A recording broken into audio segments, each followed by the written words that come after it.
Hi, today I am going to share our outlook on cement sector and topics in the sector. We expect cement demand to pick up post monsoon, and that would primarily be driven from the government demand in our view.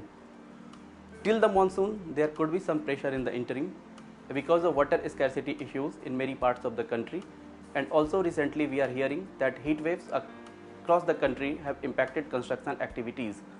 In the west region, if you see, for the last 1 year we were hearing that the construction activities have been impacted because of water scarcity issues. We are hearing the same trend now in the north region and also in few parts of the east and south regions. Going forward, we believe that if the monsoon is good, there will be pickup in government infrastructure activities, there will be improvement in road construction activities, and that would drive cement demand going forward. Also, the pace of capacity addition is slowing down across the regions, and that would help improvement in clinker utilization rate in our view, and that would help pricing power for the manufacturers. In FY16, if we see, a large part of the decline in operating margin was because of the fall in cement prices, and that was also because of some players' mentality to gain market share in few parts of the country. If the pace of capacity addition slows down and demand improves, then pricing power in the hands of manufacturers will improve, and that would help improvement in operating margins for the companies.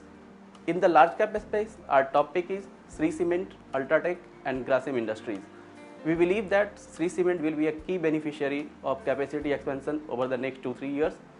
And also in the north region, we believe that demand supply dynamics would be more favorable, that would help the company.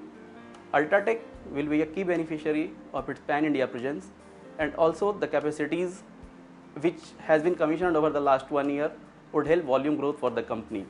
Grasim is a play on Ultratech, plus we have seen improvement in the VSF segment, and that would help the growth for the company going forward. In the mid-cap space, our preferred picks are OCL India, Orient Cement and JK Cement. Thank you.